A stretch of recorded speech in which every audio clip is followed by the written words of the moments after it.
Welcome to part 3 of this Tiger Cycle series.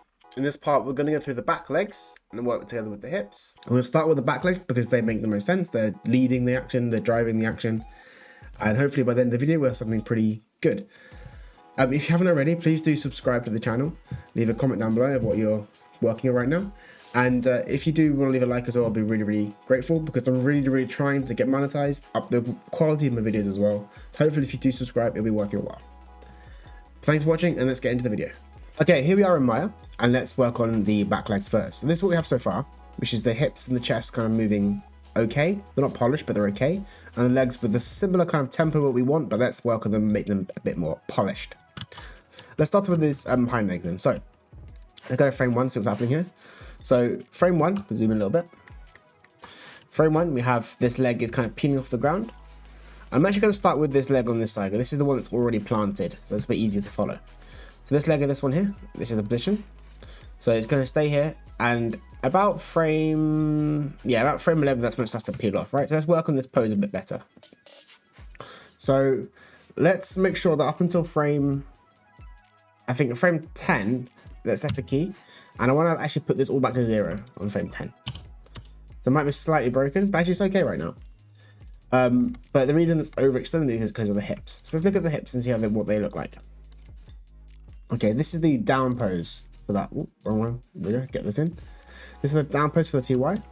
I think what we can do is we can actually soften this curve. I think we did this quite well in the previous video, but now I think we can actually work on this and make it a little bit smaller up and down. So looking at this now, it's pretty big up and down, right?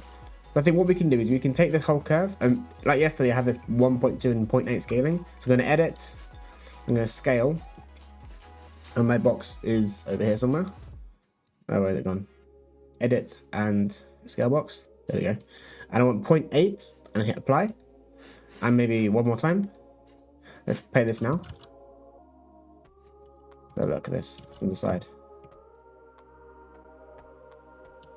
So his hips do move quite a lot, but I've definitely got a bit too much going on still. I think the issue maybe not so much the tempo, but the height it goes up to. So I think actually, let's not scale it more. Let's bring this whole thing down a little bit, like that. So it's a bit more like flat, like he has. Right now my hips are up here. Like my hips are up here, for example, and his chest is here. So I've got a very weird like slant, and he's got more of a prowling sort of low hunched back. I think bringing down the TY curve itself is better. So now if we go back to frame 11, or actually frame 10, right? We're getting a bit closer to what we want. So we can maybe then start thinking about how to get this shape. This is the shape we want, basically this straight leg, which is going to be a little bit hard to achieve, but we can bring this forward a little bit to cheat. There we go, about there.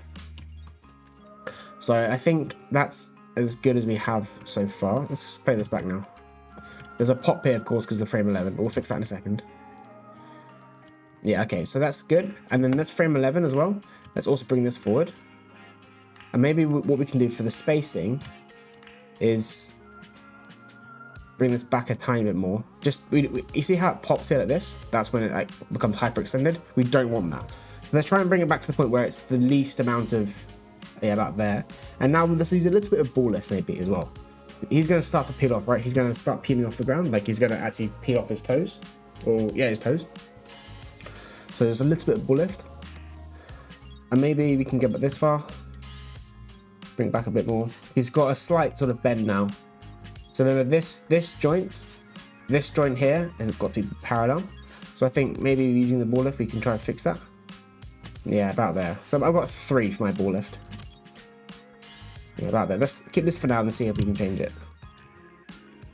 Cool. Okay. So because of this pose, you can see how in frame 14, it's actually kind of still technically contacting the ground, but the toes are now completely vertical. So let's try and capture that pose. So this is kind of the most extended pose on the body. He's actually got quite a long way back. See, look how far this goes back, right? So let's try and bring this back a little bit. And this time what we can do is we can set a key on everything again. So everything's keyed. Let's rotate the foot completely backwards. Let's add some more ball lift in again. Maybe not too much, just a little. Actually, maybe this rig doesn't have the best deformations. Let's just put this back to 0 now. On the ball lift. And just use rotations. Maybe a little bit of curl, just to get the toes back in. So now we can check how this looks. Okay, so it obviously looks bad so far because we haven't done any changes yet. Yeah, that motion there doesn't look too bad. Okay, let's find the contact pose now. So that's the contact. Okay, so what I'm going to do is I'm going to set a key in frame 14. I'm going to delete frame 15 for now. See what happens to the curve. Let's delete this by just hitting delete. There we go. Already it feels a bit better, right? Because that frame 15 was what we set for the tempo on the part 1 pass. But now in part 3, we want to really get this sort of spacing polished. And that key was in the way of actually most of the timing. Let's just select these curves as well, put this back to auto tangent. Just for now, just so we can see what's going on more clearly. Cool. Right now, so we now need to have some translation Y, because this is obviously dragging along the ground. That's not going to happen. Let's find the highest point, which is going to be the passing point probably. So it's about, I guess, yeah, in dead center, about frame 20. And let's click say S again, and then use translation Y, and then you bring it up. So the way it works with the legs, you can see that. Let's go to the other leg first. See how this is the direction? It's like this and this. This is kind of the pose you want to go for, with the tails curled a bit. Look, that's kind of what we're going for here. And then it reaches out to this pose to hit the ground. So this pose here is kind of this bent pose, which we kind of already have just by bringing up the translation Y. Again, let's make sure this is correct with the auto tangent. Yeah, I think already that looks pretty good.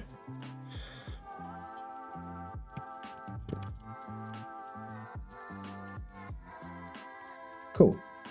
Right. Okay, now what we can do is either we can work on the toes and make the toes polished, or we can work on the other leg to get this working together. It doesn't matter which way you do it. I'm going to work on the other foot first, so everything kind of slowly becomes polished together, right? So let's go to the other leg and do the same kind of process. This leg isn't finished, by the way. Just we're going back and forth between things. Okay. Actually, one thing I did notice actually is this leg. Before I'm not having this stretch. So this is my pose on frame 25. But as you see here, this is the stretched leg, and I haven't got a stretched leg. So I think I need to make this a bit bigger by just bringing this forward in space, about there. So now I've got that nice stretch. There, that makes more sense. And then takes the weight. See how the ankle then sort of bends down a little bit? Like that. So let's have a look at this now. There we go. Cool. It's still not perfect, but it's getting better. Go to the other leg. So frame 1. So frame 1 is kind of the same as the frame. It's the pose before the peel off, right? So actually, I think we can bring this back and make this a bit more of a long pose. Let's bring back this pose on frame 1. There we go. Bring rotate it back. We don't need any ball roll, but maybe some curl again, just to have the toes. We'll work on the toes better in a bit, like I said. But there we go. Okay. Now the reason it's popping is because frame 30 and frame 1 are different. So that's middle mouse strikes again. Middle mouse, click all the way to the end and drag 30, and then hit S. You see how it's got these curves, which are channel boxes. S, set a key, and now it should be the same. 0 and 30 are the same. There we go. So now this pose is the same. It's still not great because I've got to fix the middle bit now.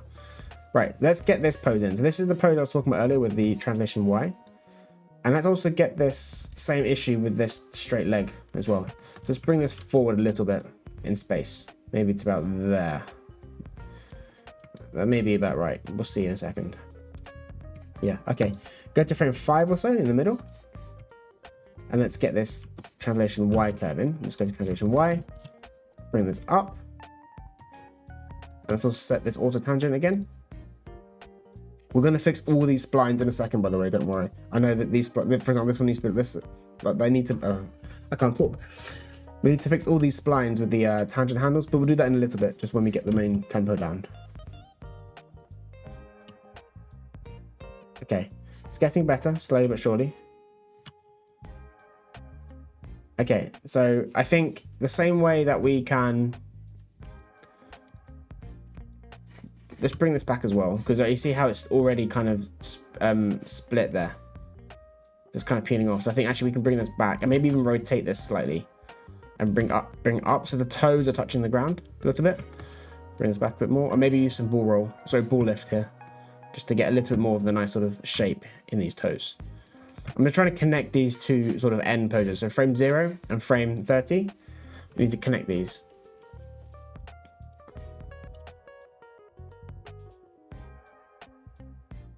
Okay.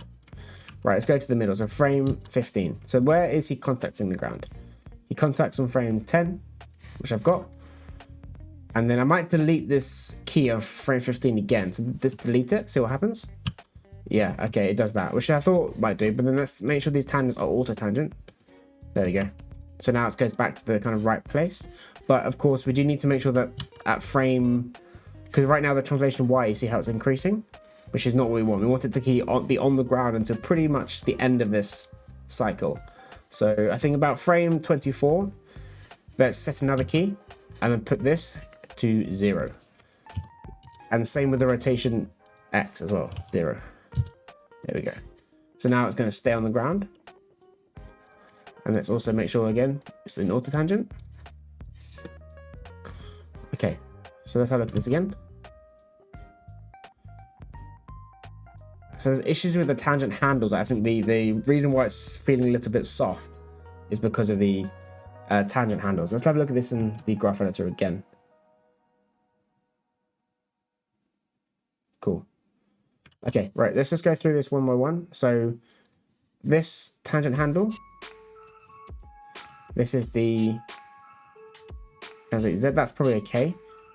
X, again, this needs to be in auto tangent. Okay, right, let's what we can do now actually, let's set the whole rig. It'd be easy to do it this way. Let's set all the rig and then deselect the master, and then make sure you go to view and then infinity, which shows you the curves. Select all the curves, then go to curves cycle and then curves cycle. You gotta select the curves. And then we can go back to the feet again, sorry, and now we can check this. So translation Y. So you can see what I mean right here. This is the curve coming in, and then this is the curve coming out, which is not matching. So we've got to fix this to make it smoother, like that. And maybe we can fix this one too. There we go. And clearly this curve here is an issue. So I think what we can do here is we can actually make this a spline, like this. And maybe we can insert a key here to maintain that shape. So now it's going to come up. There we go. So yeah, it's a bit more smooth. Cool. And then let's go to the other foot and do the same thing. So go to the translation Y. This one should be fine, right? Because it's just going to be going on the ground. So that one actually doesn't need changing. The rotation should be fine as well. Yep, the rotation seems to be fine for now. Go back to the rotations of this one as well. We didn't check this to be. Yeah. This is actually not too bad. What we could do is bring this up slightly. And we'll do the curls for the toe in a second. And then this one I think might be okay. Maybe bring this one back a little bit, just so it has a little bit more of a smoother curve. Maybe also we can put a key about here, so insert a key and bring this up a little bit and fix this again. Fix this. And we'll go back to this spine, makes this one a bit nicer. There we go. And maybe we can actually delete this one. But for now, let's keep it in here. Get the spline. So making sure the curve is smooth, going in and out of your cycles is really, really important. Let's look at this again. Just the back legs. There we go. I think already it looks a bit better. Okay, so what we can do now is we can also check the motion trails. So Animate, which is this plugin at the bottom, has some really fast ones. But I'm going to stick to Maya's inbuilt motion trails because this is a beginner tutorial. So we're going to select one of the toes, preferably the one at the very bottom. It doesn't matter which one you choose, but the one furthest from the ankle. So this one at the bottom is fine. Going to visualize and create editable motion trail. And then this box comes up. Just do default, it's fine. And apply. And what we can do now is, I'll minimize it for a second. You see how it creates a motion trail? But it's a bit hard to see what's going on. So I'm going to click on the motion trail, select it. And in the attribute editor, which is this box here, attribute editor, we can click on show frame crosses. And then I'm going to choose this to a yellow color. I prefer yellow. So you see these crosses and I make it a bit bigger to see. But it shows us the spacing of the foot as it's going through the whole arc. And already we can see some issues. So put this back on. So let's look at the spacing of this. So let's go through this leg. So already you can see very clearly the spacing issue is right here happening at this point here, which makes sense. It's the point of the two curves combining, which is why you got to put on these motion controls. So this is one issue is because frame 30 and frame 1 are the same. So what we can do, we can double our timeline, or you can -1. Let's do -1. So let's do 29 here, 29 for now. In this box here. So now we have 1 frame less than our cycle. So right now, frame 29 and frame 1 are different, right? Which means that the cycle will loop and the frame which is double won't play twice. It'll be just a perfect loop. So play it again, you can see what I mean.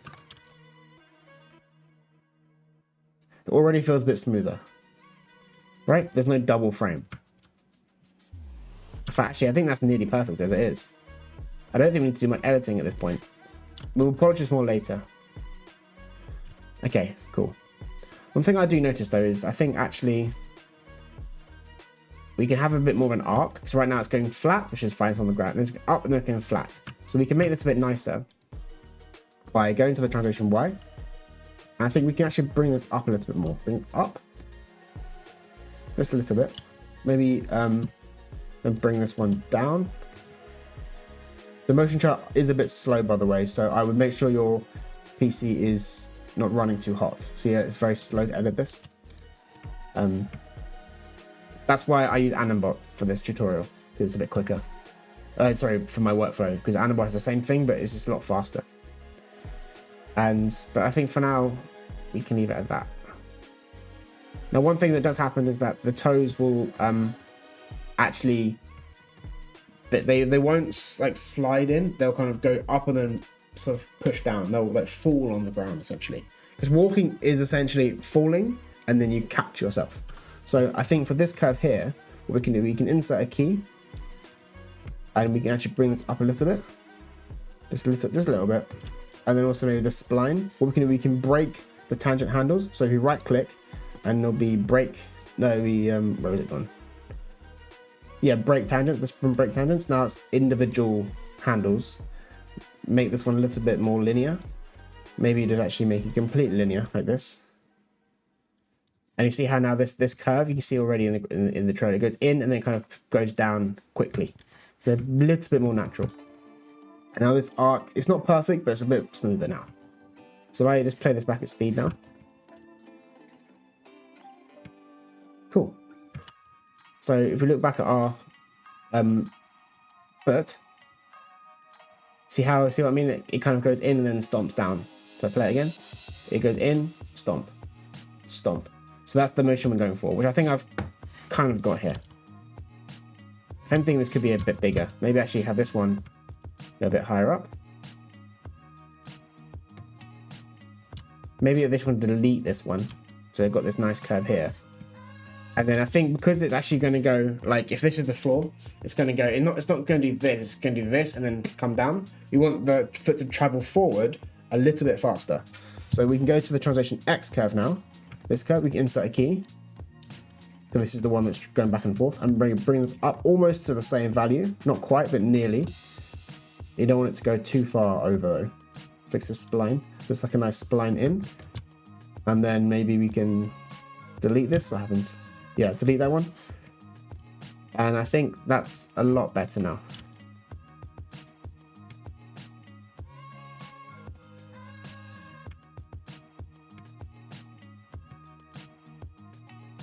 Cool, I think that's okay for now. Let's just go in a little bit more. I mean, I'm doing quite polishy stuff, but I like to get the feet fairly polished at this stage. Because at this stage, I feel like I am working on the final version of the feet. Right, let's look at the rotations one more time. So the rotation of this is not perfect yet. Let's go back to the rotation X and let's see what's happening here. So right now it hits the ground and then it dies. It doesn't really have any motion to it. So we can try and, I think at this frame, maybe frame 9, we can have a little bit of an overshoot. Or maybe actually just do it at frame 10. So bring this, let's keyframe 11 to lock down the pose. And then at frame 9, rotate it back up a little bit, like this. Like that. So it's slightly rotated up. And I'm going to delete this motion chart now because it's getting quite slow. Like that. There we go, slight sort of overshoot. There we go, it's a bit more natural. Maybe it's too much. Maybe it's actually too much. It's really subtle. Really subtle. Yeah, I think for now we can leave that foot and we can work on the other side. I mean, again, it's not perfect, but we'll come back to it. Maybe, okay, I think the issue is it's too fast. I think even though we want that stomp, it's going too fast towards the this pose. So let's bring this down a tiny bit. There we go, bit more. I'm going to use the Animate motion trails from this point on, just because they're faster. But bear in mind, yes, you can still use the Maya ones, and they are the same. This is just faster. So I'm going to use this one. Oh, that's the wrong place. I want to track the toe, don't I? The reason I'm tracking the toe and not the ankle is because I will track the ankle later as well. But I want to check the rotation of the toes, how they're going through the air. And that's obviously more important to me because it's the final point of the limb. But I will be tracking both. I think that's a bit better now. Cool. Okay, let's do the ankle now as well. So let's go to the ankle, which is yeah, this point here. So the rotation point. Let's check this. Okay.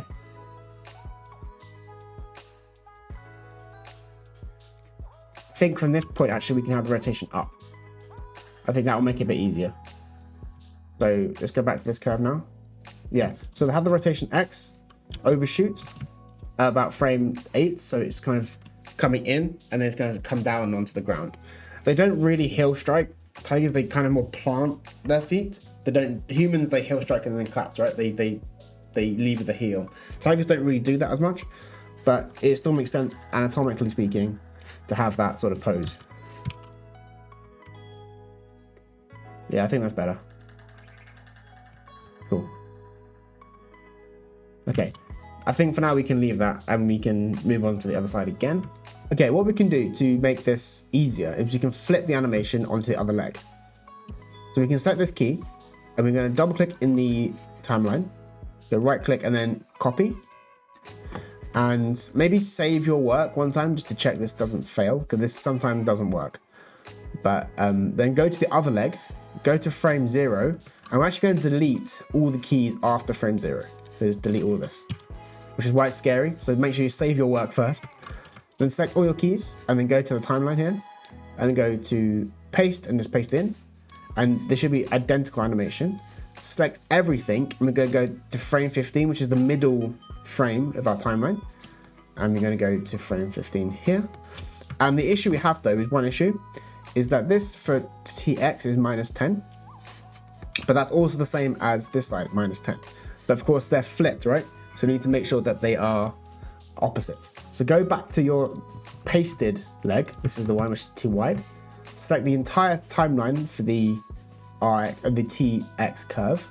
Go to the channel box and go to this value here in the graph editor, sorry. And we're going to do some very quick maths. And go to times, which is the star key, equals -1, and enter. And it's going to flip the whole curve. So now it's back into the proper value of +10. So if I play this now, you can see it's basically identical animation on the other leg. There we go. See, it's all perfectly kind of the same polish level.